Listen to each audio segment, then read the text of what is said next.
Hi, it's Mr. Mac, and we're going to look at projectile motion and look at worked examples 8 and 9. Welcome to Mr. Mac's Physics channel. He can explain things really well, and is a lot of fun to watch. Right, so this is derive the equation for the maximum height a projectile reaches above its release point, and it's calling it capital H max.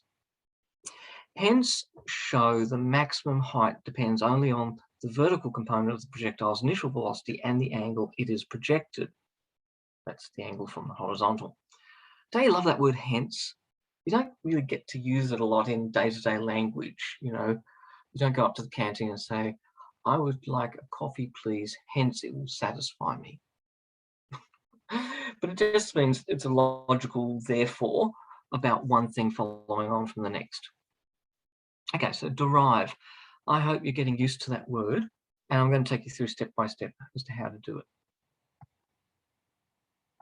So the first thing is there's a warning.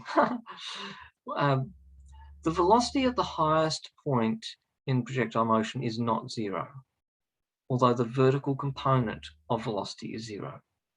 What does that mean? Okay, so if we're looking at it projected at an angle, so projectile goes up and then comes back down again, and we saw the symmetry of that last time. We saw that the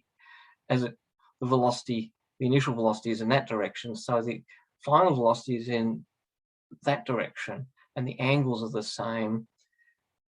So at the highest point, there is a velocity. Its vertical component is zero, but it still has a velocity in that direction. So we can't say the velocity is zero. So we need to use these important points. Vy equals zero at the highest point. Ay equals minus g throughout the whole of the journey. Okay, the projectile is going up and then down. G does not change. And uy equals u sine theta, we've seen that. That's the component of the initial velocity in the vertical direction. And we're going to use v squared equals u squared plus 2as. And please note the y subscripts. We're only going to look at the y direction. So vy, that's nice, is zero. Uy, remember, is u sine theta. So we're going to just plug it in like that. And minus 2gh max. So remembering to keep the negative sign because minus is down.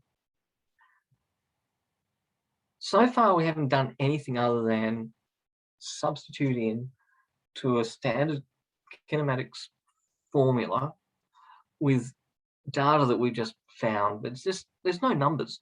It's just pronumerals at this stage. Well, let's rearrange. Take the 2gh to the left-hand side. We've squared the terms u squared and sine squared,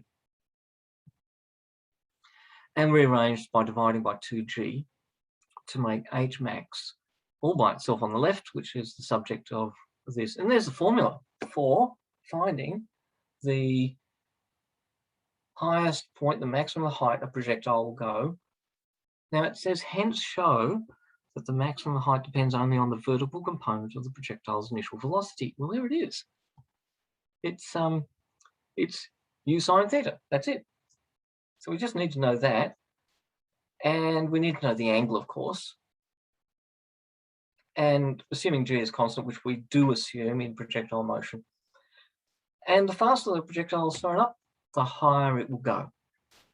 Now, if you're given a question like this, you would have to have that sentence at the bottom. Okay, so this is a similar sort of question. It says, derive the equation for the range of a projectile, and we're calling that R. Hence, show that the range depends on both the horizontal and vertical components of velocity. Oh, that's a bit weird. Okay, let's see how we go. So the net displacement in the horizontal direction for an object with no vertical displacement is called the range. Okay, so in other words, we're looking at where it lands and the distance from where it started to where it lands. Makes sense, doesn't it? So the range has all sorts of applications.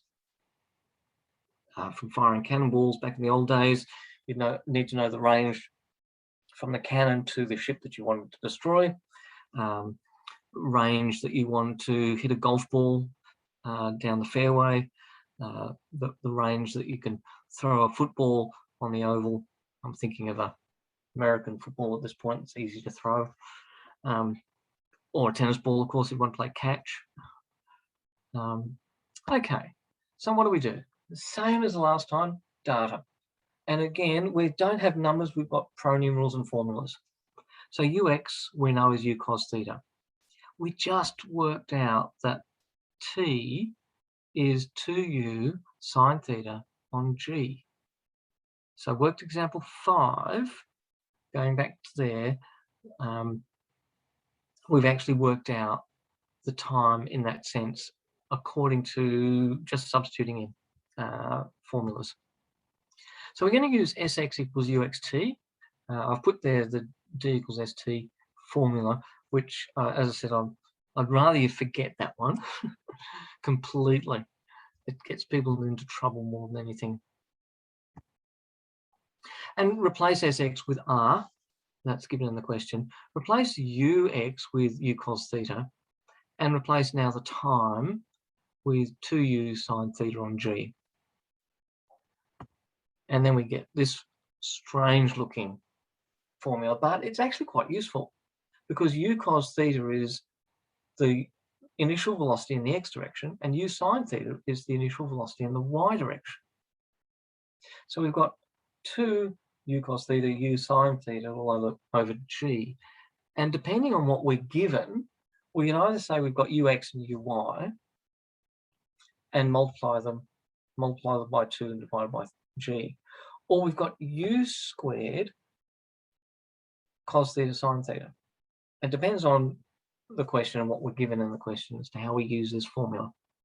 And notice, to answer the question, hence show, the sentence at the bottom, this depends upon both the horizontal and vertical components of velocity, assuming g is constant. This can be used to show that the maximum range of any projectile is 45 degrees, assuming no air resistance. So in other words, where is that, the maximum? Obviously cos of 0 is 1, and sine of 0 is 0, so the range becomes 0. Cos of 90 degrees is 0, and again that makes the whole thing 0, so the range is 0 whether it's shot along the horizontally or vertically. But in between we've got a range of angles. It's only when theta equals 45 degrees that we get a maximum for the range. Now we don't have to prove that mathematically, we can simply state it with reasoning. Well, that has been a bit of a journey to learn how to derive equations using some basic physics formulas and ideas in projectile motion. I'm Mr. Mac. Thanks for watching.